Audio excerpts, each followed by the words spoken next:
السلام عليكم ورحمة الله وبركاته. بسم الله الحمد لله والصلاة والسلام على رسول الله وعلى آله وصحبه ومن والاه. ربي اشرح لي صدري ويسر لي أمري واحلل عقدة من لساني يفقهوا قولي. Mes frères et sœurs, notre thème aujourd'hui avec l'aide d'Allah Azza wa Jal est la musique. Aujourd'hui, on trouve la musique partout. On est obligé de l'entendre dans tous les lieux. Chez nous, chez les voisins, au travail, dans les centres commerciaux, dans les taxiphones, dans les gares, dans les marchés, dans les rues. On voit des gens dans leur voiture, ils mettent le son à fond. Dans leur maison, pareil, et ils ouvrent bien la fenêtre pour qu'on écoute ce qu'ils entendent. Parfois, dans les transports, on a des gens ivres qui rentrent avec des guitares ou des instruments de musique et se mettent à chanter. Et malheureusement, il est très difficile aujourd'hui de s'en préserver tellement elle s'est propagée. Ce dégât, qui est la musique, s'est propagé même chez nos frères et sœurs qui pratiquent la religion sérieusement. Ce qui est étonnant, c'est que quand on retourne dans nos bleds, qui sont pour la plupart des pays musulmans, on voit que la musique est inévitable. C'est des fois pire qu'ici. Tu te dis, je suis dans un pays musulman, je ne vais pas faiblir, je ne vais pas entendre de la musique toute la journée, et tu as la surprise de revenir en ayant appris toutes les nouveautés, orientales et occidentales. Que tu le veuilles ou non, tu es forcé de l'entendre. Chez nous, par exemple, en Égypte, tu es plus que forcé d'apprendre les nouvelles chansons tellement tout le monde écoute ça à fond. La musique a éloigné beaucoup de gens de la religion. Beaucoup ont choisi d'écouter du son, de la musique, et se sont détachés des enseignements de la religion. Ils ne vont plus à la mosquée, veulent plus entendre parler de rappel, ni même écouter du Coran. Wallahi, j'ai connu des frères, c'était des frères, masha'Allah, Wallahi al-Adim. Ils venaient avec nous dans la mosquée, ils faisaient la salat, et d'un seul coup, je ne le vois plus. Disparition. Et il avait la barbe, masha'Allah, il portait la sunna extérieure et tout. Il n'y a plus rien. Mais qu'est-ce qui s'est passé? Après, t'as vu, maintenant, je fais des clips, et ça, et la mosquée, c'est pas compatible. La musique détourne de la religion, éloigne de la religion. Ils vont plus à la mosquée, ils veulent plus entendre de rappel, ni même écouter du Coran. Mes frères et sœurs, ceci est un rappel pour les jeunes au sujet de ce qui pousse à commettre l'adultère, à ce qui pousse au libertinage, à pervertir les mœurs, le comportement et les habitudes. Il s'agit des sifflements sataniques, il s'agit de la musique qui, hélas, a chassé le Coran du cœur de beaucoup de nos jeunes. La musique qui est la voix de Satan, comme on va le voir, a pris de l'importance et s'est propagée même chez les musulmans. On l'achète à prix fort. On dépense de grandes sommes pour acheter les dernières chansons, assister au concert. Tu vois le jeune tout fier de sortir de la FNAC avec un nouvel album à la main, ou tout fier d'avoir téléchargé le dernier clip de tel chanteur ou chanteuse, ou tu les vois tout fiers de se rendre dans les concerts, sans parler des conséquences au niveau de la mode, parce qu'il faut qu'on leur ressemble à ces chanteurs, puisqu'on en a fait des stars et des étoiles. Vous savez ce qu'est une star? En anglais, star veut dire étoile. C'est ce que les voyageurs utilisaient avant pour se diriger la nuit. Ça veut dire que ces stars dirigent notre vie. On les reconnaît aux premières notes, ou dès le premier regard. Tout le monde les connaît, petits ou grands. Leurs photos sont partout. On les voit dans les journaux, les clips, les émissions de télévision. Et ils en ont même qui leur sont spécialement dédiés. On les entend dans plusieurs fréquences radio. Ces stars, ces chanteurs, ces chanteuses, on les entend sur Ado, Skyrock, Génération, Voltage, Fun Radio, Énergie, et j'en passe. Les chanteurs, on sait tout de leur vie. Combien de fois ils se sont mariés? Avec qui? Combien de fois ils ont divorcé? Le prénom de chacun de leurs enfants, leur date de naissance, leur date de décès pour ceux qui sont morts, leur surnom, les couleurs qu'ils aiment, et même leur goût, que ce soit dans les vêtements ou la nourriture. Plutôt que de s'occuper de leur vie, ils préfèrent regarder la vie des stars. En ce qui concerne les compagnons du prophète sallam, tu peux questionner n'importe quel jeune qui aime beaucoup la musique en lui disant « Peux-tu me donner le nom de 10 compagnons ?» Hélas, un grand nombre de nos jeunes sont incapables de le faire. Par contre, quand tu leur demandes le nom de 20 chanteurs, ils te répondent bien sûr, c'est facile. Mais tu les veux de quelle nationalité, de quelle origine? T'en veux 20 combien? 20 Tunisiens, Algériens, Syriens, Égyptiens, Français, Espagnols, Italiens? Tu les veux filles, garçons? Si tu leur demandes 20, il peut t'en citer 50. Alors que ce même jeune, si tu lui demandes le nom de 10 compagnons, il te dira « Bon, alors laisse-moi réfléchir. Il y a déjà Abu Bakr. Alhamdulillah, je connais Abu Bakr. Omar. J'ai entendu aussi à la mosquée Uthman, je crois. Et Ali. Et après, rajoute. Quoi, il y en a d'autres? C'est ceux-là les compagnons. Miskin, il t'en cite 4. Et encore un. 4, je suis gentil. Il y en a, ils en connaissent aucun. Les compagnons, il y en a eu plus de 100 000. Et là, ces jeunes ne peuvent donner qu'un ou deux ou trois ou quatre noms de compagnons et pas plus. Si tu demandes des informations sur les chanteurs, les sportifs, les acteurs, les comédiens, les jeunes peuvent t'informer sur leur vie entière. Mais les compagnons du prophète sallallahu alayhi wa sallam sont inconnus pour eux. Wallahi al-azim, nos frères et sœurs sont en perdition. Ils n'ont plus d'identité, plus rien de profitable à quoi s'accrocher. Les chanteurs et les acteurs sont devenus des modèles pour nos jeunes. Ils s'habillent de manière efféminée de telle sorte que tu n'arrives même plus à savoir si c'est un homme ou une femme. Les gens suivent l'exemple des stars comme des moutons. S'ils mettent des jeans déchirés, ils vont mettre des jeans déchirés. S'ils teignent leurs cheveux en violet, en rouge, en rose, ils vont faire la même chose. S'ils font des dégradés à blanc, se rasent la tête, portent des lunettes Ray-Ban, Cartier, Fred ou autres, ils vont se presser de les imiter. S'ils portent des bijoux ou des boucles d'oreilles, dans le nez, dans la langue ou autre, ils diront « il nous faut les mêmes pour être les premiers à suivre la nouvelle mode ».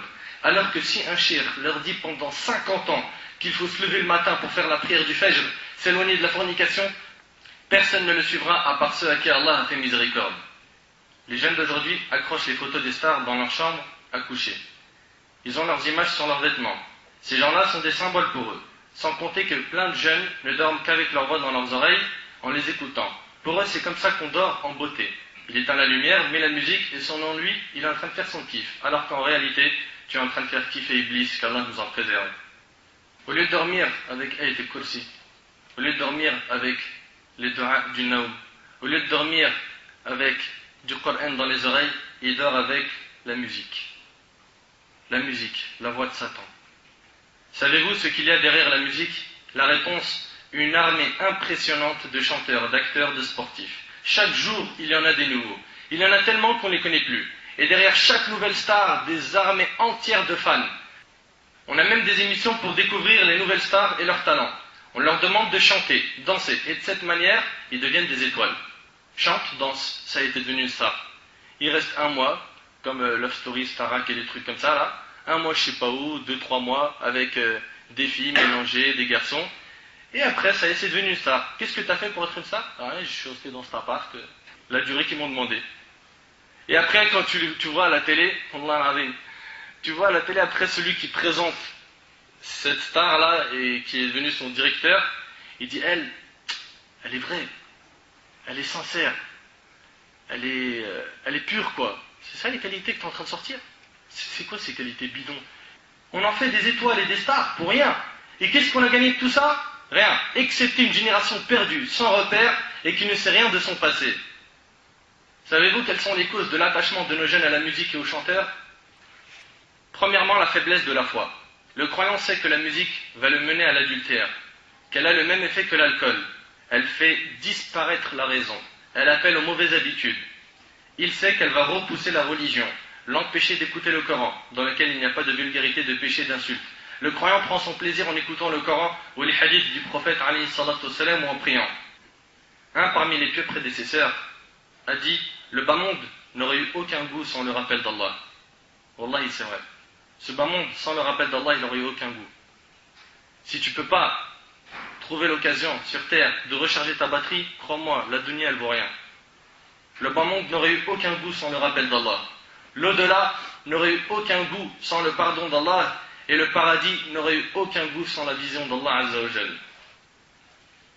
C'est la foi qui garantit que tu t'éloignes de la musique, car elle est l'enclume qui écrasera les outils de Satan avec lesquels il te détourne de la parole d'Allah. Deuxième cause de l'attachement de nos jeunes à la musique, les médias. Les médias sont la deuxième cause de l'attachement de nos jeunes à la musique. C'est les médias qui leur ont donné le surnom de stars. C'est eux qui leur organisent des fêtes durant leur vie et des hommages après leur mort. Ils leur ont donné de l'importance, de l'honneur. Ils leur ont fait des films, des séries, des émissions pour que les gens les prennent comme modèles. Pour certaines stars, ils leur ont fait des statues pour se rappeler d'eux. Les médias en ont fait des héros et des martyrs après leur mort. Regarde les cérémonies nationales auxquelles ils ont droit après leur mort. Les médias présentent ces stars à chaque occasion. Ils ont même inventé des occasions exprès pour eux. La fête des mères, Saint-Valentin, le jour de l'an, les anniversaires, etc. Ils sont aussi présents lors des mariages, des baptêmes, même le jour de l'Aïd. Et pendant le Ramadan, on en voit certains dans les chaînes musulmanes chanter et danser. La Palestine souffre, et nous, qu'est-ce qu'on fait? On écoute des chansons. On croit que c'est ça qui va libérer la Palestine et qu'Allah Azza wa Jal nous guide. Les médias nous disent Franchement, celle-là, c'est la cerise sur le gâteau. Les médias nous disent même que les stars ont des messages à nous transmettre sur des sujets graves et importants, des fois même sur des questions religieuses. Les stars, ils ont des messages religieux à nous transmettre. Une fois, une chanteuse, dans un pays musulman, a été questionnée sur la danse orientale. On lui a dit, la danse orientale, là, c'est halal ou haram? Elle lui a dit, attention, tu parles bien de la danse orientale, hein, pas occidentale. Occidentale, c'est haram. Orientale, c'est quelque chose d'autre. Vous rigolez, hein? Wallah al-azim, il passe à la télé, normal, hein? Il dit ça et le présentateur, c'est un gros singe. Ah d'accord, il écoute, il est convaincu. Elle a dit la danse orientale. Ben, écoute bien. Sachant que le travail est une adoration. Regarde un petit peu comment elle voit les choses. Sachant que le travail est une adoration. Parce que selon elle, hein, le prophète sallam aurait dit al-amal ibada. Le prophète sallam aurait dit le travail est une adoration. Et ça, c'est pas un hadith. On l'entend partout. Ce n'est pas un hadith. Celui qui dit le prophète sallam a dit ça, il a menti sur le prophète sallam. Le prophète sallam n'a pas dit al-amal ibada. Bien que l'islam encourage le musulman à travailler. Mais c'est pas un hadith. Le travail est une adoration. Tu vois même aujourd'hui les gens, pourquoi tu pries pas le vendredi? Je travaille. Al-amal ibada. Le travail qui t'éloigne des obligations, c'est un travail pour Iblis. C'est une adoration pour Shaitan. Donc elle lui a dit, le travail c'est une adoration. Elle ajouta que la danse était un travail reconnu. Donc par conséquent, puisque c'est un travail, et que le travail est une adoration, alors la danse est une adoration. T'imagines un petit peu? C'est-à-dire que pour elle, tous ceux qui vont en boîte de nuit, là, ils font des qiyam layl. Ah oui, ils dansent, ils adorent Allah, c'est une adoration pour elle. La hawla wa la quwwata illa billah. Une autre fois, on demanda à une chanteuse dans un pays musulman, combien de fois tu t'es marié? Elle a dit, moi, attention, moi je me marie, je fais pas de trucs zigzag. Jusqu'à maintenant, je me suis marié 8 fois, j'ai fait 8 mariages blancs. Un mariage blanc, il n'y a pas de tuteur, donc c'est du zina, c'est de la fornication. Donc elle dit, moi je me suis marié 8 fois. Et combien de fois tu as été répudié? 8 fois. Donc catastrophe. T'as aucun conseil à prendre, t'as des conseils à lui donner, une femme comme celle-là. Après, quand tu lui as posé ces questions-là, le présentateur il a dit, quel conseil as-tu à donner aux jeunes filles musulmanes? Aujourd'hui, nos conseils, on les prend des chanteuses, des stars. Wala hawla wala quwwata illa billahi al-ali al-azim. À cause des médias, les jeunes rêvent de devenir des chanteurs, des acteurs ou des footballeurs. Stop, rien de plus. Tu lui dis, ça te dit pas d'être un talib ilm? C'est quoi un talib ilm? Tu veux pas devenir un imam, un savant? Ça veut dire quoi, imam savant? Mais qu'est-ce que tu me racontes, toi? Il y en a déjà à la mosquée. Il comprend rien, miskin. Le jeune, il sait une seule chose, c'est je veux chanter.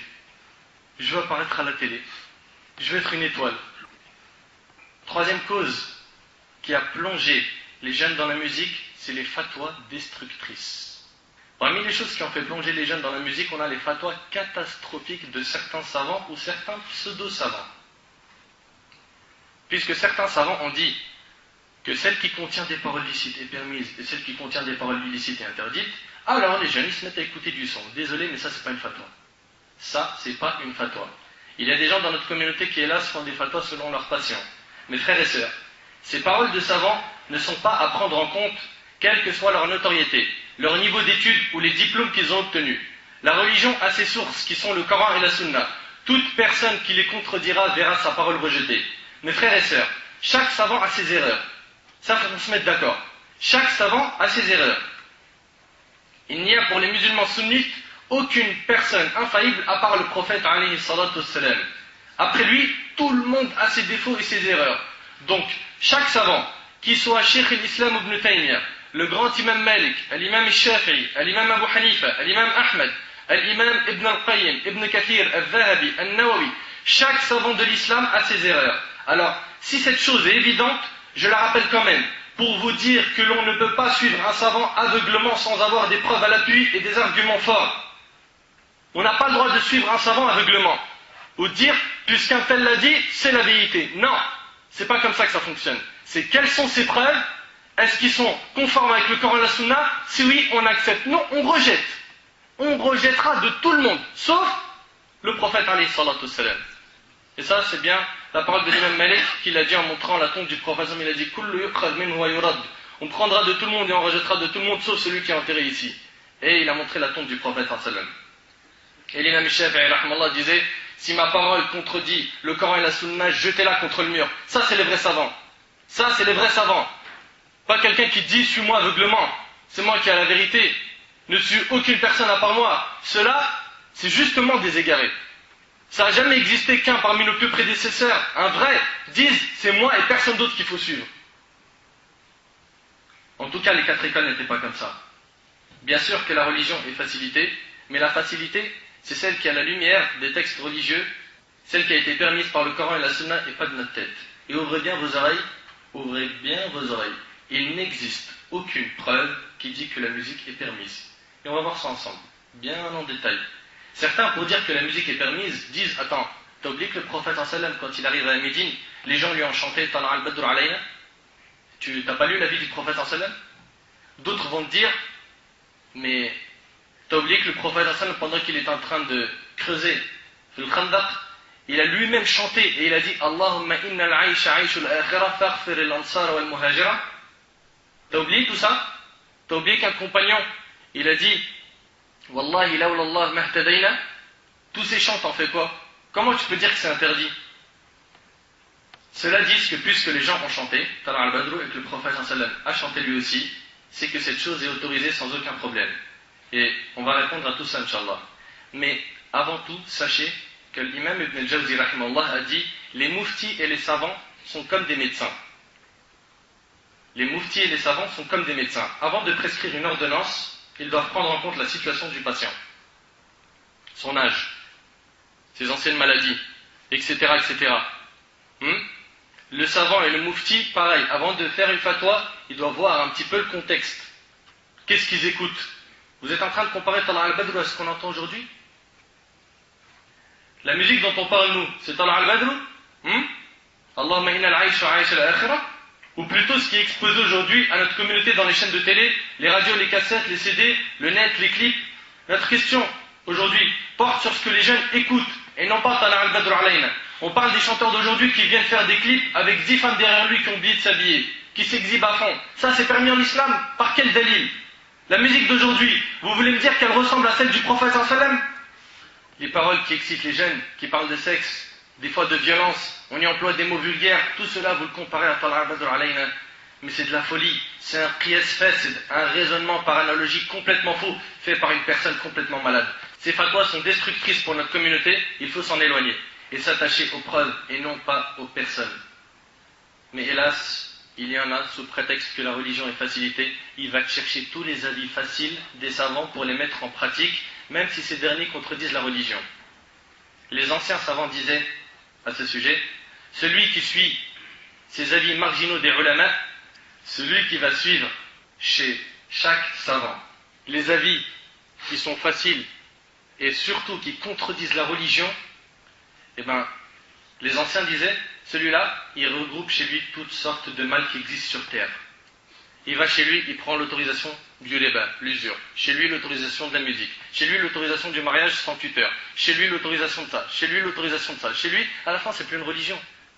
À la fin, tu ressembles à une pourriture. À la fin, tu as regroupé toutes sortes de mal qui existent sur terre. Parce que chaque savant a des erreurs et des choses qui sont marginales dans ses avis. Alors quand toi tu les prends, tu deviens quelqu'un de marginal islamiquement dans ce que tu penses.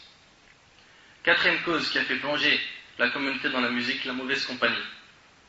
Parmi les choses qui ont fait plonger notre communauté dans la musique, on a la mauvaise compagnie. Ils sont la cause de beaucoup de dégâts. Des fois, t'en as un qui va mal. Son pote lui dit, j'ai un truc pour toi, c'est de la bombe.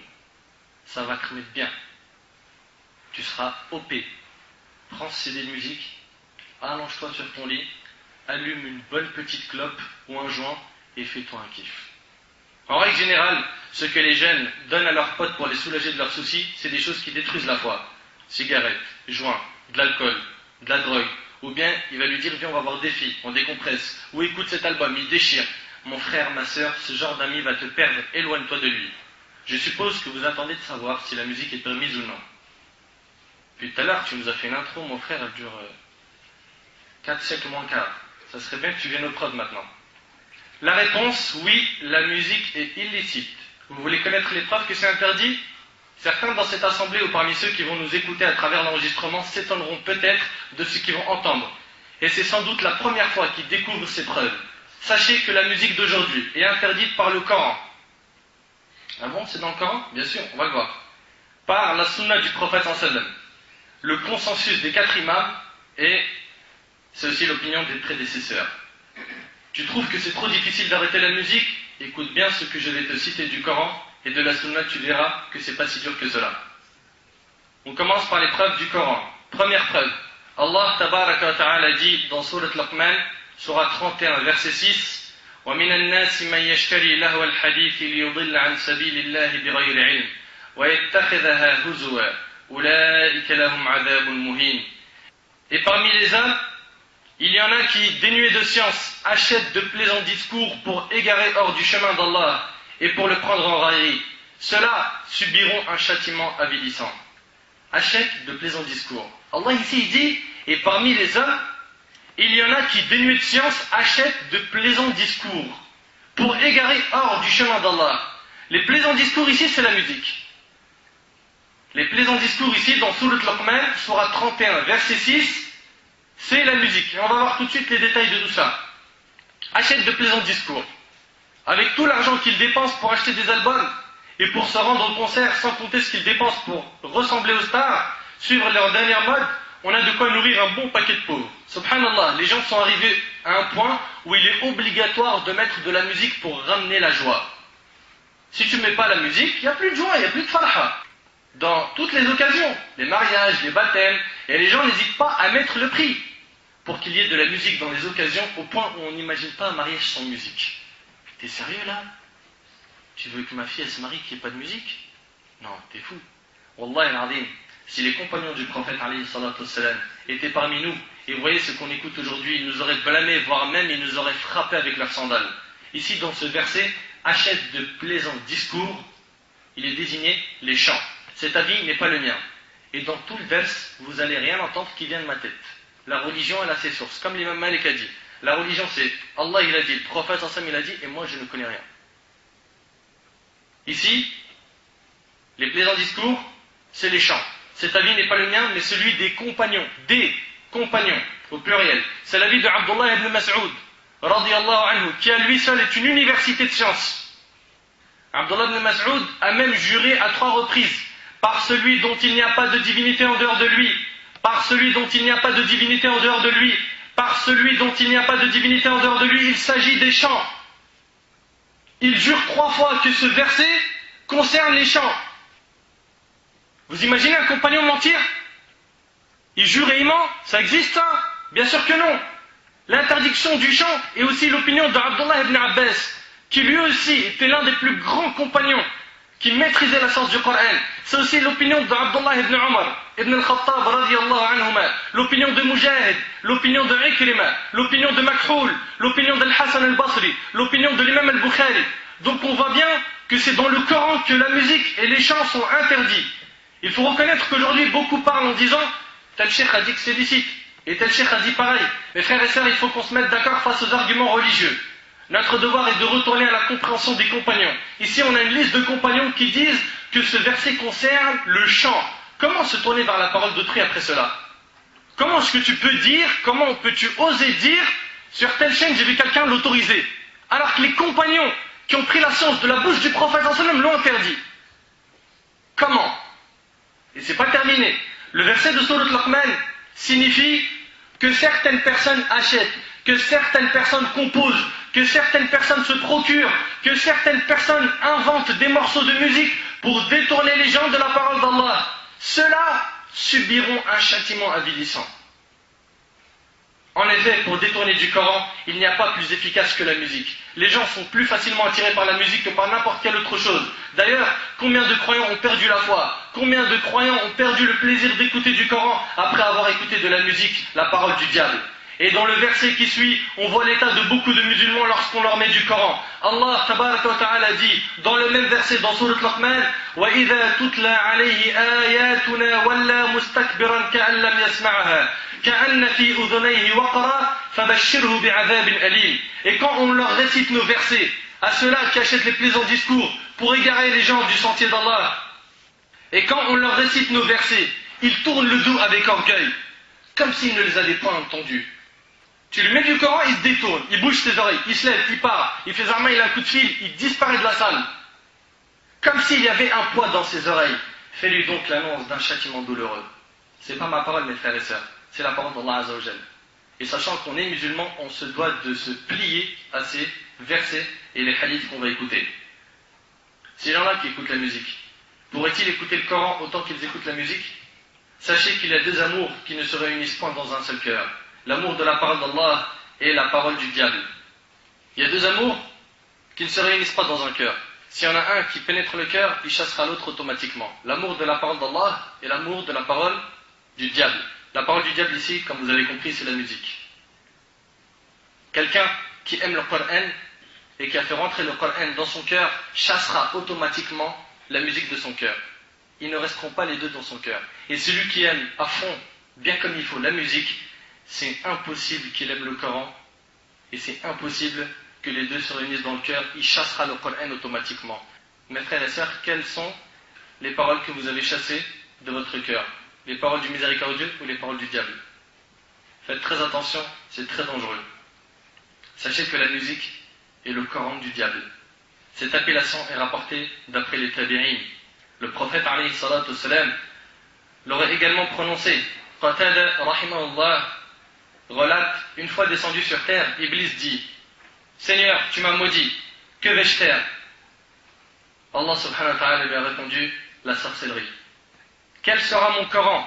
Continua Iblis. Écoutez bien, Allah lui a répondu: ton Coran sera la poésie. Ton Coran sera la poésie. Et mon écriture, Allah lui dit: ton écriture sera le tatouage. Et ma nourriture, toute bête morte et tout aliment consommé sans avoir prononcé le nom d'Allah. Et ma boisson, tout ce qui enivre. Lui répondit Allah subhanahu wa ta'ala: et où habiterai-je? Dans les marchés. Les marchés, c'est les maisons du diable. Quelle sera ma voix? Allah lui a dit: ta voix sera les instruments de musique. Sa voix sera les instruments de musique. Comprenez bien que les instruments de musique, c'est la voix de Shaitan, la voix de Satan. Et il lui a dit: aimez à pas les femmes. Il est donc établi que ce hadith ne remonte que jusqu'à Qatada. Cependant, At-Tabarani il a rapporté dans son Mu'jam, d'après Abu Umama, d'après le prophète alayhi salatu wassalam. Dans son livre Makaïd al-Shaitan, Wahiyaluh, Ibn Abi Dunya rapporte également, d'après Abu Umama radiyallahu anhu, que le prophète alayhi salatu wassalam a dit: une fois descendu sur terre, Iblis dit: Seigneur, tu m'as fait descendre sur terre et tu m'as voué à la perdition. Désigne-moi une demeure. Le hammam, répliqua Allah. Désigne-moi un lieu de séjour, continua Iblis. Les marchés et la croisée des chemins. Désigne-moi une nourriture, tout aliment consommé sans avoir prononcé le nom d'Allah. Et attention, ce hadith-là, c'est pas Qatada, c'est le prophète alayhi salatu wassalam lui-même qui le cite. Et après, désigne-moi une boisson, tout ce qui est en livre. Désigne-moi un muezzin, la flûte. Désigne-moi un Coran, la poésie. Le chant, c'est le Coran du diable. Désigne-moi une écriture, le tatouage. Désigne-moi un langage, le mensonge. Désigne-moi des messagers, les devins. Désigne-moi des appâts, les femmes.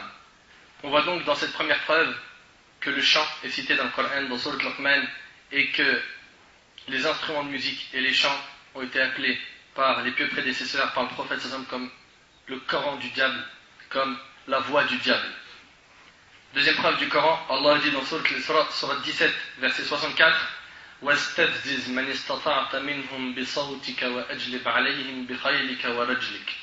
Allah s'adresse à Satan en lui disant: excite par ta voix ceux d'entre eux que tu pourras. Rassemble contre eux ta cavalerie et ton infanterie. Selon Abdullah ibn Abbas, radiyallahu anhuma, la voix de Satan ici excite par ta voix. Le son de Satan, sa voix, c'est le chant. Et c'est aussi l'opinion de Mujahid rahimahullah. Wallahi, certaines personnes, et c'est triste à dire, sont touchées par la musique au point où ils peuvent verser des larmes. Ou des fois on les trouve plus que joyeux. Il peut être heureux quand il écoute du son et malheureux quand il écoute du son. Alors que lorsqu'ils écoutent le Coran, ils ne ressentent absolument rien. Il finit sa chanson, il pleure.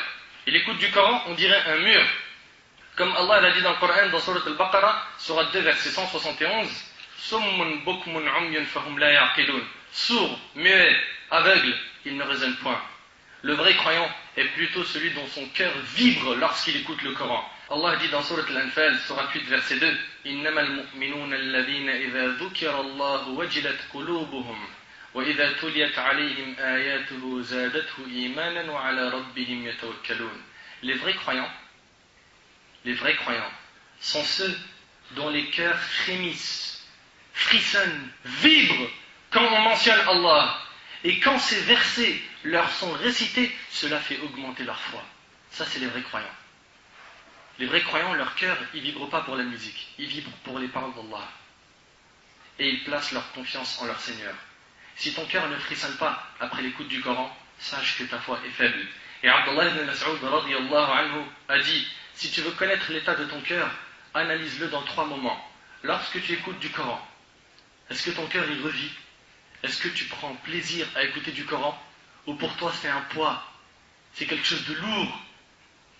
Lorsque tu écoutes du Coran, dans les assemblées d'évocation, comme là maintenant, est-ce que dans ces assemblées, ta foi, elle prend un coup, elle se sent bien? Ou c'est le contraire? Et pour finir, dans les moments de solitude, si tu veux reconnaître l'état de ton cœur, dans le moment de solitude, tu es comment? Pieux ou loin d'Allah? Parce qu'en règle générale, en groupe, on ne fait pas de péché. Mais c'est quand on est isolé, quand les parents dorment, quand je suis tout seul dans ma chambre, quand j'ai le téléphone et que personne ne m'entend, quand je suis devant mon clavier et qu'il n'y a personne qui me surveille. Bien sûr, Allah te surveille, mais je parle des gens de ta famille. Comment est ton cœur à ce moment-là? Ibn Mas'ud radiyallahu anhu dit, si tu ne trouves pas ton cœur dans ces moments-là, sache que tu n'as pas de cœur. Il sous-entend ici le cœur relié à Allah. Ce qui est étonnant, c'est que les jeunes, ils aiment à fond la musique. Car pour eux, le rappeur ou le chanteur, ce qu'il dit dans ses chants, c'est la vérité. Tu lui dis, Akhi, pourquoi tu n'écoutes pas du Coran? Non, j'aime bien le Coran. Et après, d'un seul coup, il te met un morceau, il te lâche un refrain ou un petit morceau de musique, il te dit, franchement, c'est pas ça la vérité, t'as vu ce qu'il a dit? C'est la vérité ce qu'ils disent dans les chansons. Regardons ensemble, rapidos, ce que disent les chansons et comment elles font l'apologie du haram et dénigrent la religion. Les paroles qui arrivent là, c'est des jeunes qui me les ont recherchées sur internet, pour pas que vous vous dites, il est parti écouter du son. Et les frères qui ont fait la recherche, ils ont cherché que les textes sur Google. Ils ne sont pas partis eux-mêmes écouter de la musique. Il y en a un, je ne citerai pas de nom de chanteur, c'est pas utile. Il dit, gros numéro 10, avant qu'Iblis ne me choisisse. Avant qu'Iblis ne me choisisse. Prie pour que les rivières du Styx, l'enfer, se refroidissent. Quelle vérité il y a dans tout ça? L'autre il dit, arrête de nous casser les, je dirais rien, avec ta religion. Fais-moi voir tes photos souvenirs du paradis. Regarde un peu ce qu'ils écoutent les gens. Ou l'autre il dit, le ciel ne répond pas. Shaitan a fait le premier pas. Les traîtres et ma chaîne en roro me tirent vers le bas. C'est ça la vérité?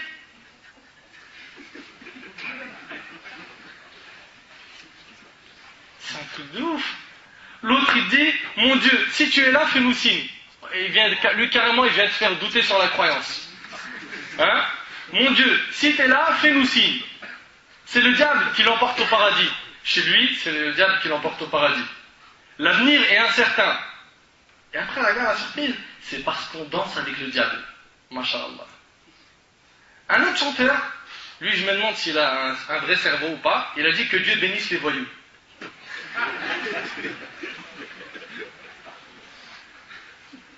Franchement, je vous laisse faire les commentaires vous-même.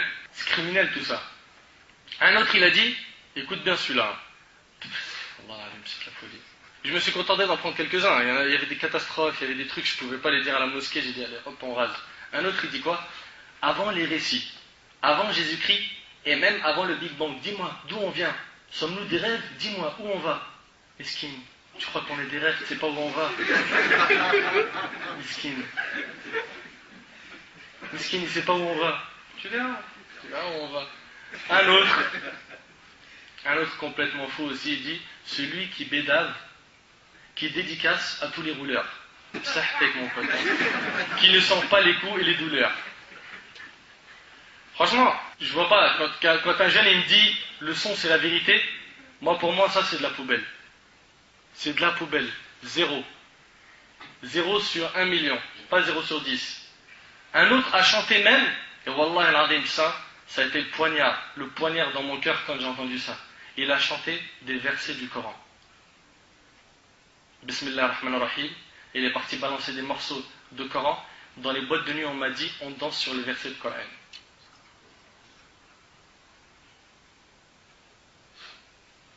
Danser sur le Coran.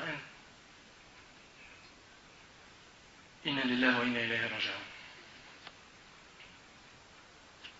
Mes frères et sœurs, entre nous, ces paroles sont des paroles de vérité.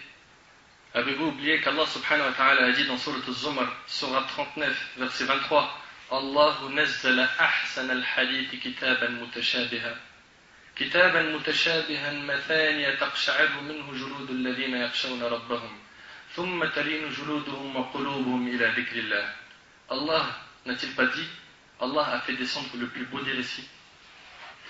Ça me fait de la peine, wallah, d'entendre que des jeunes peuvent dire, lui dit la vérité, alors qu'Allah il dit, Allah a fait descendre le plus beau des récits. Un livre dont certains versets se ressemblent et se répètent.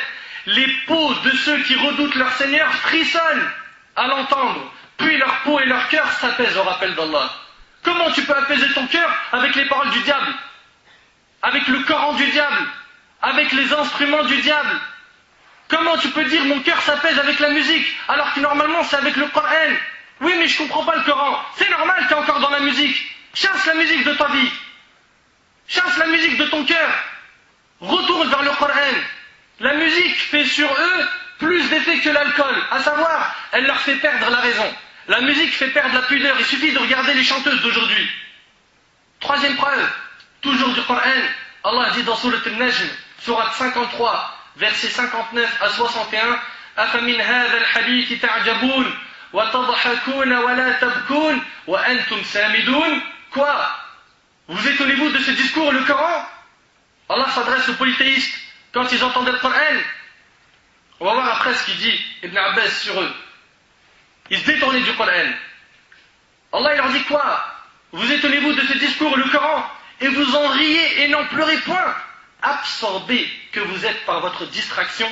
Et distraction ici en arabe c'est samidoun. Selon Ikrima as-Sumud, ce mot-là en arabe sont les chants, selon la langue de Himyar, qui est une des tribus du Yémen. Et d'après Ibn Abbas, radiyallahu anhuma, lorsqu'ils entendaient le Coran, les polythéistes, ils se levaient pour chanter afin d'écarter les gens de l'écoute du Coran. Et aujourd'hui on a les mêmes.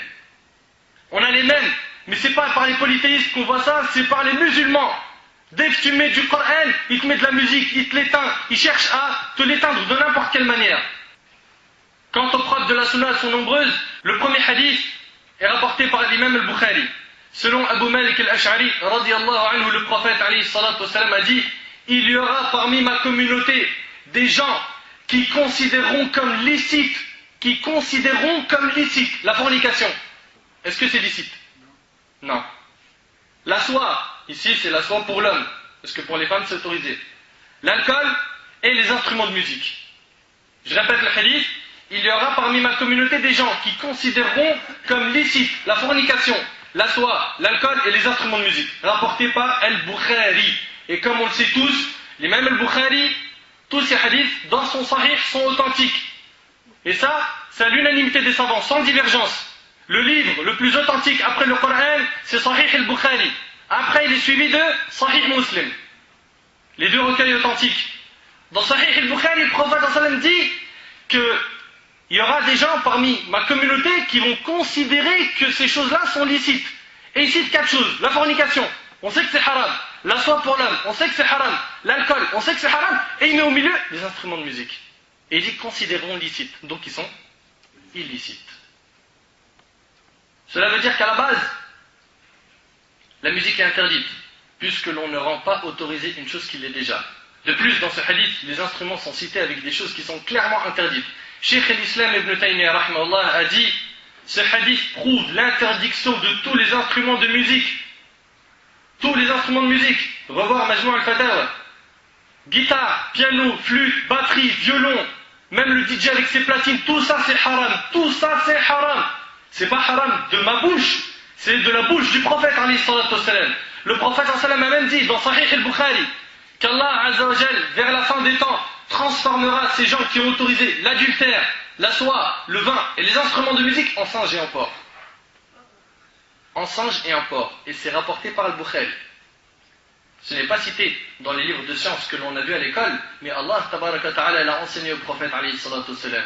Comprenez que vers la fin des temps, les chanteurs, s'ils ne se repentent pas, ils seront transformés en singes et en porcs. Cela fait partie du monde de l'invisible et il est de notre devoir d'y croire. Quant au hadith d'Al-Ghazi ibn Rabi'a, il est rapporté par Ibn Abi Dunya. Le prophète alayhi salatu wassalam a dit: des gens seront transformés en singes et en porcs pendant qu'ils sont allongés sur leur divan. Pourquoi? Parce qu'ils buvaient de l'alcool, jouaient du luth et écoutaient des esclaves chanteuses. Ils écoutaient de la chanson. Après ces preuves, allez-vous continuer à dire: oui, mais un tel a dit ça, Ibn Hazm il l'a dit, tel savant contemporain l'a dit. Subhanallah, on vous a cité les paroles d'Allah, celles du prophète sallallahu alayhi wa sallam, et vous continuez à négocier.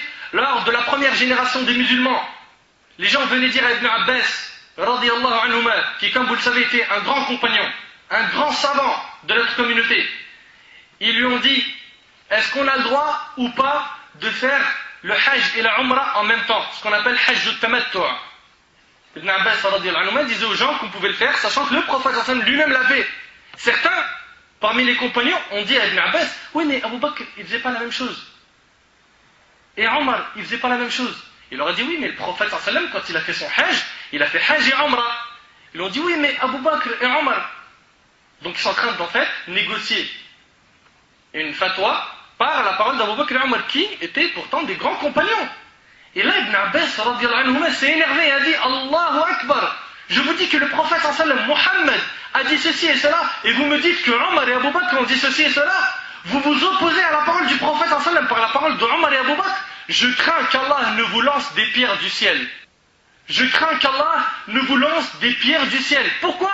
Parce qu'ils ont utilisé la parole des deux meilleurs compagnons du prophète sallallahu alayhi wa sallam et qu'ils ont rejeté la parole du prophète sallallahu alayhi wa sallam. Aujourd'hui, on rejette la parole d'Allah et du prophète sallallahu alayhi wa sallam pour n'importe quelle personne qui passe à la télé, pas pour Abu Bakr et Omar. Cinquième preuve, Imran ibn al-Husayn radiyallahu anhu rapporte que le prophète sallallahu alayhi wa sallam a dit: il y aura dans ma communauté des pluies de pierres. Métamorphose et engloutissement. On demanda au messager d'Allah: quand cela aura-t-il lieu? Il répondit: lorsque les instruments de musique apparaîtront. Des pluies de pierres. C'est un châtiment qu'Allah subhanahu wa ta'ala va faire descendre quand les instruments de musique apparaîtront, que les chanteuses seront nombreuses et que les vins seront consommés.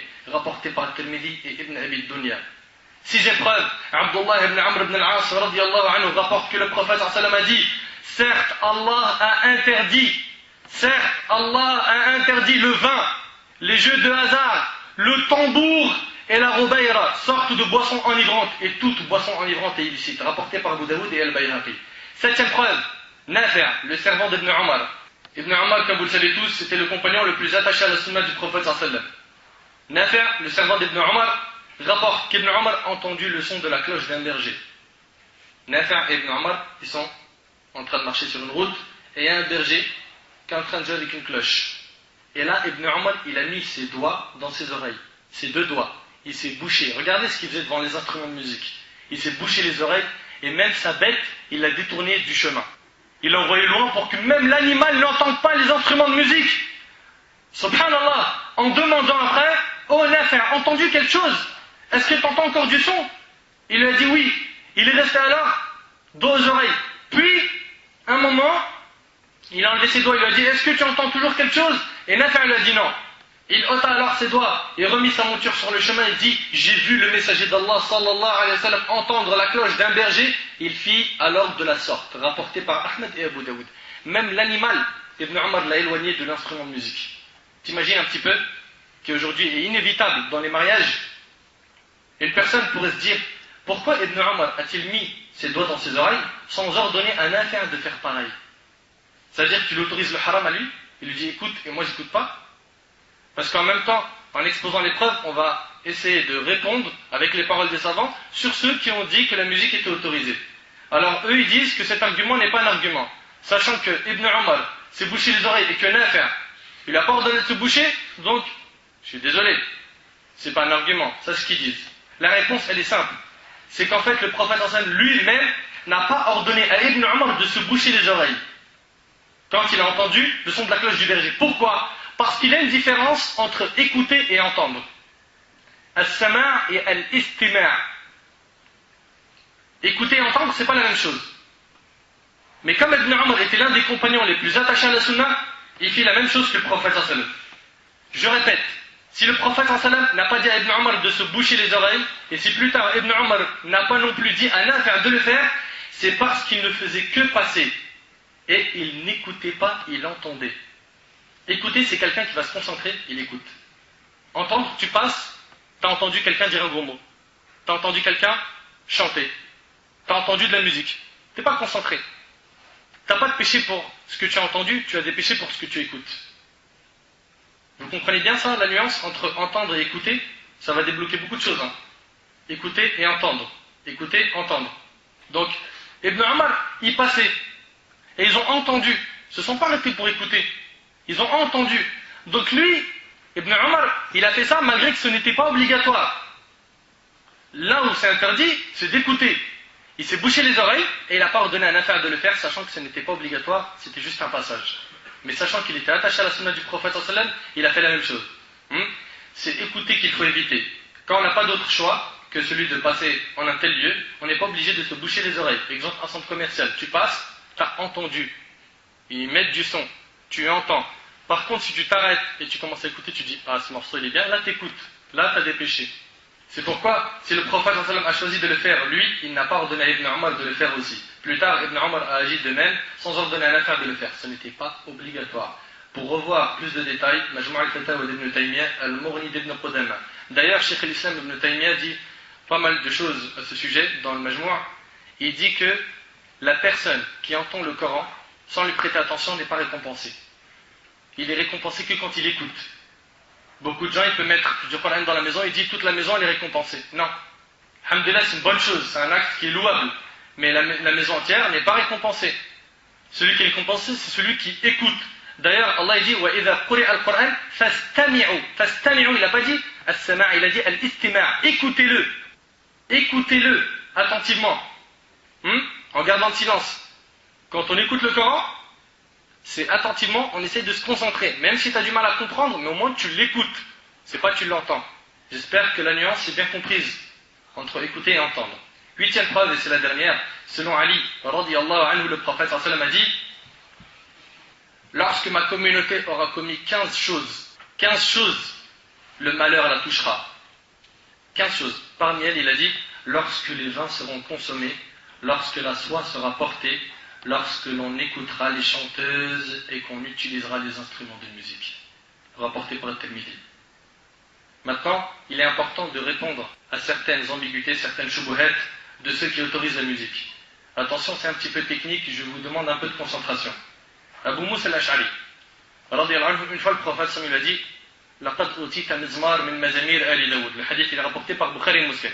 Certains sont apparus à la télé et ont dit voilà, le prophète Samuel a dit à Abu Moussa qui est un compagnon, tu as eu un mizmar comme la famille de Daoud. Et un mizmar c'est un instrument de musique. Donc comment vous pouvez l'interdire? Et c'est pour ça que c'est très important mes frères, quand on vous expose des versets ou des hadiths, de voir l'explication des versets et des hadiths. Vous savez ce que ça veut dire mizmar en arabe? Une voix mélodieuse. Une voix mélodieuse. Et lui, il l'a compris comme étant mizmar, zummara, un instrument de musique. Et en plus de ça, vous savez quand le prophète ensemble il a dit ça à Abu Moussa al-Ash'ari? Quand il venait de terminer une récitation de Coran. Subhanallah. Le hadith, il dit quoi?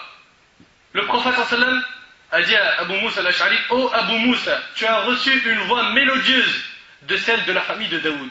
Et Daoud alayhi salam, il a reçu aussi une voix mélodieuse. Donc pourquoi parler de mizmar et détourner les textes et détourner leur sens? Haram. Wallah al-Azim, c'est honteux de voir un pseudo-savant ou un savant passer à la télé ne pas chercher le sharh de ce hadith. C'est une amana ça. C'est un dépôt qu'Allah nous a confié, d'éclairer les preuves aux gens qui vont nous écouter. Beaucoup de gens se basent sur la parole d'Ibn Hazm concernant le hadith des instruments de musique qui est dans Sahih al-Bukhari pour dire que Ibn Hazm il a eu raison, il a rendu ce hadith daïf, faible, alors qu'il est dans le Bukhari. Celui qui dit il y aura des gens dans ma communauté qui considéreront licite la fornication, la soie, la consommation de l'alcool et les instruments de musique. Ils disent que ce hadith il est daïf. Il est rapporté par le Bukhari. Oui, mais il est daïf. Comment il est daïf? Parce que le Bukhari il l'a rapporté ta'aliqan. Et un hadith mu'allaq dans le mustalah, dans la science du hadith, c'est un hadith dont sa chaîne de transmission n'est pas totalement citée. Et parmi les conditions de validité d'un hadith, c'est que la chaîne de transmission soit du début à la fin continue, qu'elle n'ait pas de coupure. Donc ils ont dit, Ibn Hazm, il a remis en question la validité de ce hadith parce que Bukhari, il n'a pas cité toute la chaîne de transmission de ce hadith, alors il est faible. Ceux qui ont remis en cause la validité de ce hadith ont fait erreur. Il s'agit notamment d'Ibn Hazm, qui l'a critiqué. Ibn Hazm, attention, c'était un grand savant. Un grand savant. Il a même dit qu'il allait faire la 5e école, après les 4 écoles qu'on connaît. Hein? C'était pas n'importe qui, c'est pas un rigolo, c'est pas un petit joueur. Pour venir dire à la fin du ders, oh mais Ibn Hazm c'est qui? Attention, attention, c'est une montagne de ilm. Il faut un adab les frères. Opinion complètement erronée, celle d'Ibn Hazm. Il a prétendu que la chaîne de transmetteurs du hadith présentait une discontinuité, parce que Bukhari n'a pas établi de lien direct entre lui et le premier rapporteur. Plusieurs éléments permettent de réfuter cette erreur. 1. Le premier de la chaîne de transmission, c'est Hisham ibn Ammar. Le dernier, c'est Abu Malik al-Ash'ari. Et en fait, il y a un doute du rapporteur, c'est Abu Malik ou Abu Amir. Pour Hisham ibn Ammar, c'est un professeur de l'imam al-Bukhari. Donc, à partir du moment où c'est un de ses professeurs, c'est que ce hadith, il l'a entendu de lui. Il n'y a donc pas de différence entre dire Hisham a dit et d'après Hisham. Deuxièmement, en supposant qu'il n'ait pas entendu ce hadith de la bouche de Hisham, il n'empêche que s'il lui attribue explicitement ce hadith, c'est qu'à ses yeux, il est avéré qu'il l'a rapporté. Ce cas de figure arrive souvent lorsque les rapporteurs d'un hadith célèbre, d'après tel shir, sont nombreux. En effet, Bukhari est la personne la moins susceptible de faire du tadlis. Tadlis, dans le mustalah al-hadith, c'est une pratique consistant notamment à laisser entendre qu'on tient un hadith de tel shir alors que ce n'est pas le cas. C'est une sorte de tromperie. Et le Bukhari, il était loin de la tromperie dans ces hadiths qu'il a rapportés. Le Bukhari, il était loin de la tromperie dans les hadiths qu'il a rapportés. Troisièmement, Bukhari mentionne ce hadith en tant qu'argument dans son ouvrage nommé As-Sahih. Chose qu'il n'aurait jamais fait s'il ne considérait pas que ce hadith était sahih. C'était une de ses conditions avant d'écrire son livre, de n'y mettre que des hadiths authentiques. Dans Sahih al-Bukhari, il y a à peu près 7200 et quelques hadiths. En enlevant les hadiths répétitifs, on se retrouve avec 4000. Les 4000, ils ont été triés de 300 000 hadiths qu'il connaissait. Il a mis que les hadiths authentiques dans Sahih al-Bukhari. Quatrièmement, il a cité le hadith ta'liqan. Dans Sahih al-Bukhari, vous voyez, Rawah al-Bukhari ta'liqan. Il a cité ce hadith ta'liqan, c'est-à-dire que la chaîne du hadith est citée partiellement. Cela ne pénalise pas le hadith si l'expression employée par Bukhari est une affirmation catégorique. En effet, lorsque Bukhari est dubitatif au sujet d'un hadith ou que celui-ci ne répond pas à ses critères, il emploie des expressions comme le messager d'Allah aurait dit que. Je vous ai dit, cette partie elle est un petit peu technique, mais on est obligé de la traiter parce que beaucoup de gens vont jouer sur ce hadith pour vous dire non, ce hadith il n'est pas accepté. En revanche, si Bukhari écrit le messager d'Allah a dit, c'est qu'il affirme catégoriquement que ses propos sont ceux du prophète sallallahu alayhi wa sallam. Cinquièmement, parmi les critiques que Ibn Hazm a fait à ce hadith, à la fin de la chaîne de transmission, il est dit que le hadith est rapporté par un sahabi, Abu Amir ou Abu Malik al-Ash'ari. On ne sait pas. D'ailleurs, dans le hadith, dans le Bukhari, il y a écrit Abu Malik ou Abu Amir a dit que le prophète en a dit. Donc on ne sait pas c'est quel compagnon qui l'a cité. Ibn Hazm a dit, sachant qu'on ne sait pas c'est quel compagnon qui l'a cité, le hadith il est à rejeter. On doute. Mais comment on peut rejeter un hadith qu'un compagnon a cité? Peu importe que ce soit Abu Malik ou Abu Amir, ça reste un compagnon. Et les compagnons sont udoul, honorables. On ne vérifie pas au niveau du compagnon. Sixièmement, et ça c'est le point que je vais vous demander à vous de retenir, sachant que c'est le plus facile, même en fermant les yeux sur tout ce qu'on a dit, le hadith, si vous le refusez, de l'imam al-Bukhari, parce que la chaîne de transmission n'est pas complète, il a été rapporté par autrui de manière sahih, via une chaîne continue. Il a été rapporté par Abu Daoud avec une chaîne continue, dans le chapitre de la tenue vestimentaire. Il a été aussi rapporté par l'imam Ibn Majah, selon Abu Malik al-Ash'ari. Le prophète il a dit, des membres de ma communauté boiront de l'alcool en lui donnant un autre nom. La voix des chanteuses et les instruments musicaux qui les accompagnent les divertiront. Allah les ensevelira et transformera certains en singes et en porcs. Ben voilà, tu le refuses de l'imam al-Bukhari. Il existe chez Ibn Majah avec une chaîne de transmission complète. Elle est même devant moi, rapportée dans Sunan Abdullah ibn Saïd, d'après Ma'al ibn Isa, d'après Muawiyah ibn Salih, d'après Hatim ibn Hurayth, d'après Malik ibn Abi Maryam, d'après... La chaîne de transmission elle est complète, jusqu'au bout. On le rejette de Bukhari, qu'on l'accepte chez Ibn Majah, qu'on l'accepte chez Abu Daoud. Il est aussi rapporté par Abu Bakr al-Ismaili dans son ouvrage As-Sahih, Parmi ceux qui rapportent ce hadith aussi, via une chaîne continue, on a Ibn Hibban, Al-Tabarani, Al-Bayhaqi, Abu Nu'aym, Ibn Asakir, Al-Imam Al-Zahabi, Al-Imam Ibn Hajar, et la liste est bien plus grande. C'est impressionnant de voir qu'on a rejeté ce hadith de Bukhari et qu'on ne l'accepte pas de tous ces autres rapporteurs de hadith. C'est impressionnant. Et ce qui fait de la peine, c'est que Ibn Hazm a été élevé d'une manière exagérée de par cette fatwa. Mais les gens qui s'attachent à lui aveuglement à ce sujet, la musique, ne prennent rien d'autre de ses opinions à part celle-ci. Ibn Hazm est l'un des seuls à avoir rapporté le consensus des savants sur l'obligation de porter la barbe. Cette fatwa, les gens qui prennent son opinion pour la musique n'en parlent jamais. Jamais. Bien sûr, on prend de tout le monde et on rejette de tout le monde, mais sur le sujet de la barbe, il s'agit d'un consensus. Et pour le hadith de Bukhari, certains ont dit qu'il n'était pas explicite. C'est-à-dire quoi, il n'est pas explicite? C'est-à-dire que les instruments de musique, c'est pas interdit. Comment ça? Le hadith, pour eux, ne prouve pas qu'il est interdit. Comment ça? Explique-moi. Mais non, en fait, le hadith qui prouve, ça c'est les gens qui l'autorisent, hein, ils disent, le hadith dit en fait qu'il y a des gens qui vont venir, leur état sera le suivant. Ils vont commettre la fornication, boire de l'alcool, porter des vêtements de soie et utiliser des instruments de musique. Mais ça ne veut pas dire que les instruments c'est haram. Mais pourquoi le prophète il a dit considérons licite, et il cite les 4 choses? Subhanallah, il faut méditer sur les textes. Aïcha radhiyallahu anha rapporte, et ça c'est aussi une de leurs preuves. Le prophète sallallahu alayhi wa sallam entra auprès de moi, alors qu'il y avait chez moi 2 jeunes filles, parmi les Ansar. Dans une version, 2 chanteuses. Elles chantaient une chanson que s'étaient livrées les Ansar le jour de la bataille de Bu'ath. Mais elles n'étaient pas chanteuses. Alors, le prophète sallallahu alayhi wa sallam se coucha sur le lit et tourna son visage. Ensuite, Abu Bakr entra, pendant que 2 filles étaient en train de chanter chez le prophète sallallahu alayhi wa sallam. Et le hadith est rapporté par le Bukhari, il est authentique. Ça, c'est un de leurs arguments pour dire que la musique est autorisée. Ils disent que voilà, le prophète sallallahu alayhi wa sallam il a tourné son visage. Ensuite, Abu Bakr entra et il les gronda. Et il dit, le pipeau, et dans une version, la flûte du diable dans la demeure du messager d'Allah, à 2 reprises. Il a dit la flûte du diable dans la demeure du messager d'Allah. Alors le prophète sallallahu alayhi wa sallam se tourna vers lui. Dans une version, le prophète sallallahu alayhi wa sallam découvrit son visage et dit, laisse-les, ô Abu Bakr, car à chaque peuple sa fête et c'est notre fête. C'était un jour de Eid.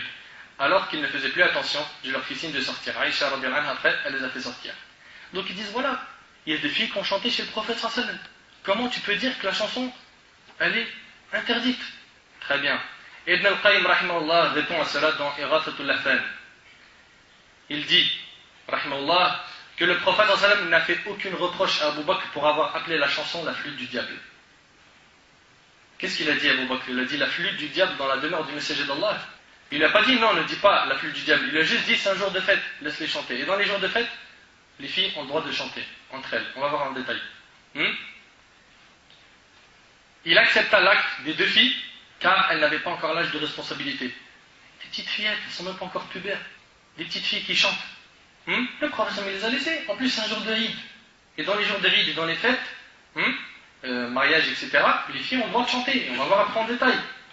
Elles n'avaient pas l'âge de la responsabilité et chantaient une chanson que les Bédouins avaient chantée le jour de la bataille de Bu'ath, parlant de courage et de guerre. Une chanson qui parle de jihad. Pas une chanson qui parle d'aujourd'hui de... Voilà, j'ai pas envie de dire. C'était d'ailleurs le jour de fête. Abu Bakr a qualifié ce chant de flûte du diable et le prophète sallallahu alayhi wa sallam ne lui a pas reproché cette appellation. Parmi leurs ambiguïtés aussi, et ça c'est la cerise sur le gâteau, c'est le hadith de Hanzala radhiyallahu anhu qui est dans Sahih Muslim. Ils disent quoi? Que le prophète sallallahu alayhi wa sallam a dit sa'a wa sa'a. Le prophète sallallahu alayhi wa sallam a dit à Hanzala radhiyallahu anhu 1 heure pour les choses de ce bas monde, 1 heure pour les choses de l'au-delà. Donc voilà, on a le droit à 1 heure pour les choses de ce bas monde. Mais est-ce que ce hadith dit 1 heure pour le haram, 1 heure pour le halal? Est-ce que le hadith dit ça? Le hadith il dit 1 heure pour les choses de ce bas monde. Ça veut dire les choses de ce bas monde qui sont dans le cadre licite. Tu as le droit au divertissement, mais licite. Tu veux sortir par exemple avec ton épouse, tu veux jouer avec tes enfants, il n'y a pas de problème. Dans un cadre licite. Ça ne veut pas dire 1 heure haram, 1 heure adoration. Ne comprenez pas ça mes frères et sœurs.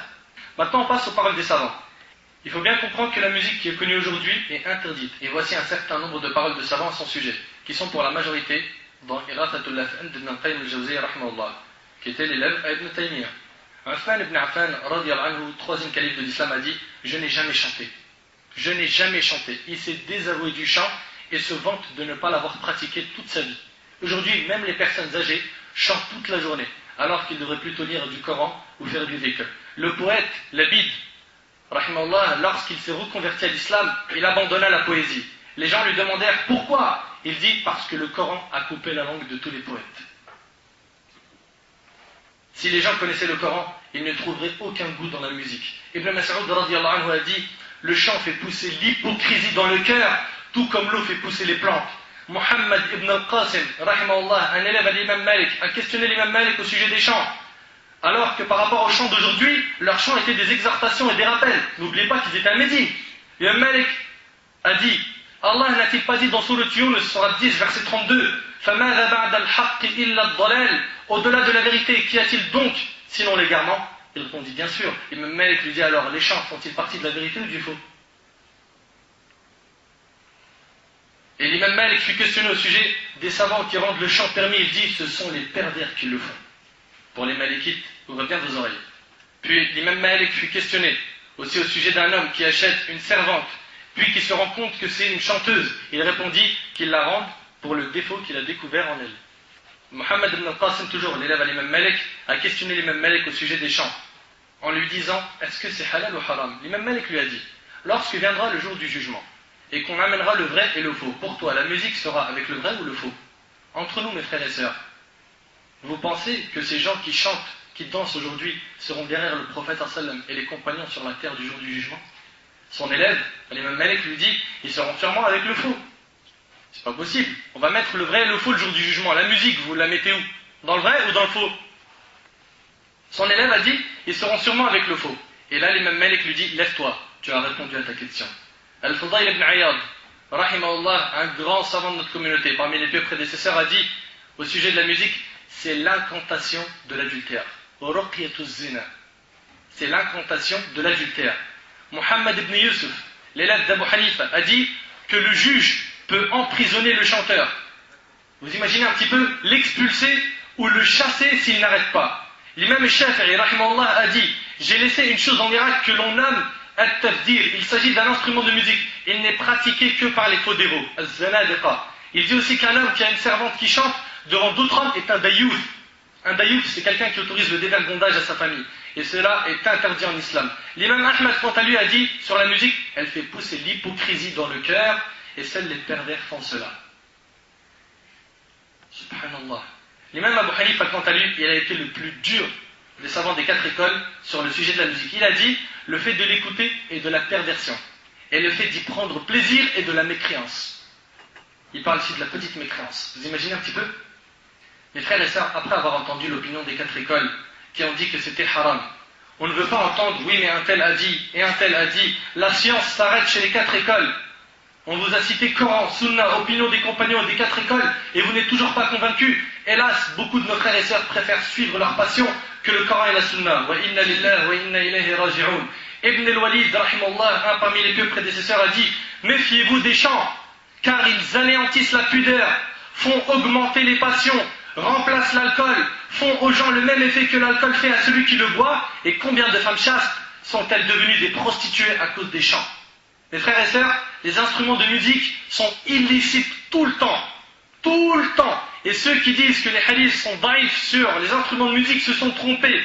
Quant au chant non accompagné d'instruments, à la base, le chant est illicite. Mais il est permis dans certains cas. Premièrement, que les femmes ne le fassent que pour leur mari. Une femme qui veut chanter une chanson où il n'y a pas de mauvaises paroles, de grossièreté, pour son mari, ou pour ses enfants, ou le reste de leur mahram, ou dans une assemblée où il ne se trouve que des femmes, comme dans les mariages ou le jour de l'Aïd. Une petite fille a le droit de chanter devant son père et ses oncles, c'est halal. Que l'homme ne le fasse que devant ses mahrams. Sa mère, par exemple, un homme qui vient chanter par exemple un nashid ou une belle poésie à sa mère. Il n'y a pas de mal. Les femmes entre elles ont le droit de chanter, on l'a cité, comme dans les mariages. Les hommes entre eux ont le droit de le faire, bien sûr, on parle de chant religieux. Un homme, il veut dire, je vais vous faire écouter une poésie, un bayt shi'ri. Il a le droit. D'ailleurs, même le prophète sallam, il avait demandé à Hassan ibn Thabit, un parmi les poètes, monte sur le minbar et récite-nous une poésie. Par contre, une femme n'a pas le droit de chanter devant un homme étranger à elle, qui n'est pas son mahram. Cela est un manque de pudeur de sa part. Mes frères et sœurs, est-il permis à la femme de faire l'appel à la prière, le adhan, On a déjà vu une femme faire l'adhan dans une mosquée? La réponse, non. On ne lui permet pas de dire la parole de l'unicité à voix haute, de dire Allahu Akbar, et on lui autorise de chanter devant des hommes. Agib. Il faut retenir qu'une femme a le droit de parler devant un homme étranger, mais avec certaines conditions. Un, qu'elle fasse attention à ses propos, pas de mots doux. Pas de mots doux. Allah a dit وَقُلْنَا قَوْلًا مَعْرُوفًا, et tenez un langage décent, pudique, discret. Et deuxièmement, qu'elle ne s'exprime pas de manière complaisante. Allah a dit فَلَا تَخْضَعْنَ بِالْقَوْلِ فَيَطْمَعَ الَّذِي فِي قَلْبِهِ مَرَضٌ. Ne soyez pas trop complaisante, pas trop amicale, ne te dévalorise pas. Ne soyez pas trop complaisante dans votre langage, afin que celui dont le cœur est malade, l'hypocrite, ne vous convoite pas. Entre nous, les chansons des femmes respectent-elles aujourd'hui ces deux conditions? Si un imam pendant la prière fait une erreur dans la salat, le réflexe des hommes est de dire quoi? Subhanallah. La femme, on lui demande de faire quoi? Subhanallah. Même dans la mosquée, la femme, elle n'a pas le droit de dire Subhanallah, pour pas qu'on entende sa voix et que ça fasse une fitna. Elle n'a pas le droit au adhan, elle n'a pas le droit de dire Subhanallah derrière l'imam, et elle a le droit de chanter pour vous. Est-ce que vous trouvez cela logique? La femme se doit d'être discrète. Deuxièmement, il faut aussi que le type de propos qui sont cités dans le chant soit sain. Comme ce qui se faisait à l'époque du prophète, etc. Pas ce qu'on entend aujourd'hui comme catastrophe. Des paroles qui appellent au shirk, à la perversité, on l'a cité. Il est recommandé de chanter dans les mariages. Aïcha radhiyallahu anha rapporte, nous avions une servante orpheline parmi les Ansar. Nous la donnâmes en mariage à un homme parmi les Ansar. J'étais de ceux qui la donnèrent à son époux. Le prophète sallam dit, oh Aïcha, les Ansar sont des gens courtois. Qu'as-tu dit? Ce que tu as chanté à Aïcha? Elle répondit, nous avons invoqué la bénédiction. Et là, le prophète sallam a dit, si seulement vous avez dit, ataynakum fahayyuna nuhayyikum. Nous sommes venus à vous, saluez-nous, nous vous saluerons. Donc il lui a demandé de chanter. Et ça, c'est dans les mariages. Il y a aussi les chants de guerre qui sont permis pour encourager les troupes. Le fait qu'Abou Bakr ait reproché aux jeunes filles de chanter le jour de l'Aïd, on a cité le hadith tout à l'heure, montre bien qu'à la base le chant est interdit, sinon il ne l'aurait pas reproché à des fillettes de 4 ou 5 ans. Et le jour de l'Aïd, c'est permis aussi d'entendre des chants par des petites fillettes, entre elles avec des femmes, etc. Troisièmement, que les chants ne soient pas accompagnés d'instruments de musique, excepté le douf. Le douf, il est permis. Et on va voir quand et pour qui. C'est un sujet de divergence. Et wallahu a'lam, l'avis le plus juste, c'est que le douf est autorisé pour les hommes et les femmes, les enfants, pendant les mariages et les fêtes. Les détails arrivent. Le douf est autorisé pour les hommes et les femmes, selon l'imam Malik, selon l'imam Al-Shafi'i et selon l'imam Ahmed. Quant à l'imam Abu Hanifa, il dit que c'est makruh. Il considère ça comme makruh. La preuve que c'est autorisé pour les hommes et les femmes, c'est que les hadiths sont généraux et il n'y a aucune spécificité faite aux femmes. Selon Muhammad ibn Hatib, radiyallahu anhu, le prophète sallallahu alayhi wa sallam a dit, ceux qui distinguent l'union licite d'une union illicite, c'est le tambour et les chants. Il n'y a pas écrit pour les hommes, pour les femmes. C'est un hadith qui parle en général. Donc à partir du moment où il est général, il s'adresse aux hommes et aux femmes. Certains vont dire, oui mais on n'a pas de dalil qu'un parmi les salafs, parmi les hommes, a joué du douf. Et ceux qui autorisent justement le douf disent, l'absence de preuve n'est pas une preuve. Adamu dalil laysa bidalil.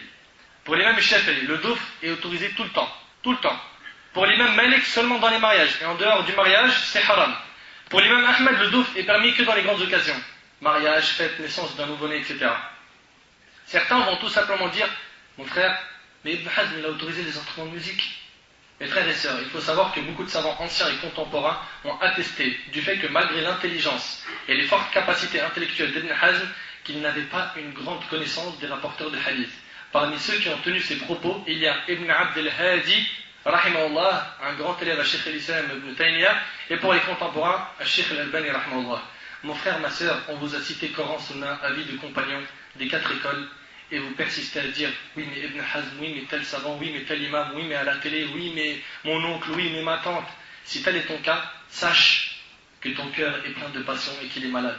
Cependant, on ne peut pas dénigrer Ibn Hazm ou ceux qui ont pris son avis à cause de leurs avis sur ce sujet. Il faut avoir un adab. Un savant peut se tromper. Nous, notre comportement, c'est de dire qu'Allah lui pardonne cette erreur. Et pas ne prend rien de lui, comme c'est le cas aujourd'hui. Dès qu'une personne fait une erreur, on met une croix complètement sur lui. Si on fait ça, avec les savants, wallah, on va prendre la science d'aucune personne. Il faut apprendre à respecter les savants, même s'ils se sont trompés. Pour terminer, je finis par un conseil que j'adresse aux chanteurs, à ceux qui vendent de la musique et à ceux qui l'écoutent. pour celui qui chante, ô toi qui chantes et qui as une belle voix, ô toi mon frère qui enregistre des morceaux, des albums, sort des mixtapes, ô toi ma sœur qui fait les refrains de chansons de rap ou d'R&B, ô vous les chanteurs qui font du rap soi-disant islamique, vous qui mélangez les paroles d'Allah et les paroles de Shaitan pour faire un mix explosivement haram, savez-vous combien de personnes avez-vous égaré et éloignées du Coran à cause de vos chansons? Ô vous qui chantez, à cause de vous, il y a eu des filles qui se sont suicidées, qui se sont éloignées d'Allah et qui vivent sans but. Repentez-vous, revenez à Allah, craignez Allah et sachez que votre argent est haram et illicite.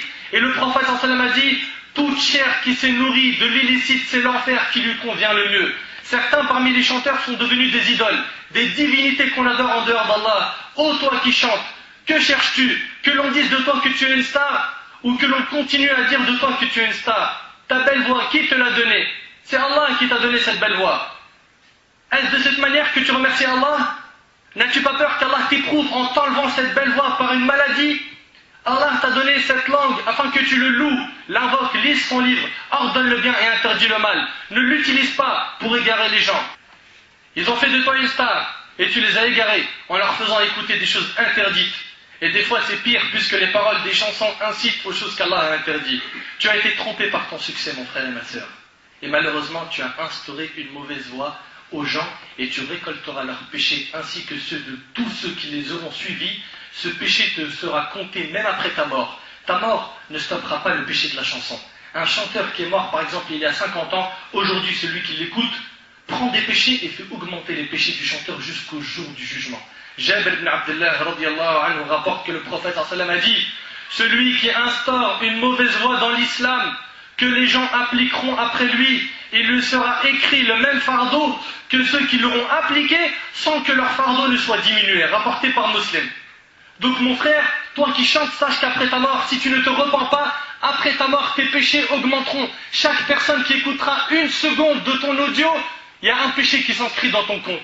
Et ça après ta mort. Imagine-toi le jour du jugement, tu vas venir avec combien de montagnes de péchés? Es-tu prêt à supporter cela? Tes péchés ne te suffisent pas? Ou tu n'es peut-être pas assez convaincu des preuves qu'on a citées? Ou tu préfères peut-être adorer tes passions? Suivre tes passions? Prendre tes passions pour Dieu? Si tel est ton cas, sache qu'aujourd'hui tu as été prévenu et le jour du jugement tu n'auras aucune excuse. Aucune. Allah tabaraka wa ta'ala a bien interdit le chant et a dit, et parmi les hommes il en est qui dénués de science achètent de plaisants discours pour égarer hors du chemin d'Allah. Quant à ceux qui vendent de la musique dans leur boutique, sachez que votre argent est illicite. Changez cette saleté par des choses licites. Si c'est ça ton métier, change de métier. Si tu es un vendeur de chansons, tu es un chanteur, tu fais des morceaux, tu fais des mix, tu travailles dans les salles de musique, tu es une personne qui assiste à un chanteur ou autre, éloigne-toi de cela. Éloigne-toi de la musique mon frère, avant qu'il ne soit trop tard pour toi le jour du jugement. Éloigne-toi, tu seras triste. Pareil pour le DJ. Le DJ qui se fait le kiff là, derrière les platines et la table de mixage. Crains Allah, ton métier est haram. Ne sois pas une cause d'égarement de notre jeunesse. Crains Allah. Abu Umama radiyallahu anhu rapporte que le prophète sallallahu alayhi wa sallam a dit, il n'est pas permis de vendre les chanteuses, ni les acheter, ni d'en faire aucun commerce. Leur prix est illicite. Le prix des chanteuses est illicite. Donc le prix de ton argent gagné par la musique, mon frère et ma sœur, toi qui chantes, est haram. Et ça c'est par la bouche du prophète sallallahu alayhi wa sallam. Et le hadith est rapporté par At-Tabarani dans le Kabir. Il est aussi interdit de louer les services d'un orchestre, même s'il est prétendu islamique, d'une chanteuse lors des fêtes comme les mariages, baptêmes et autres.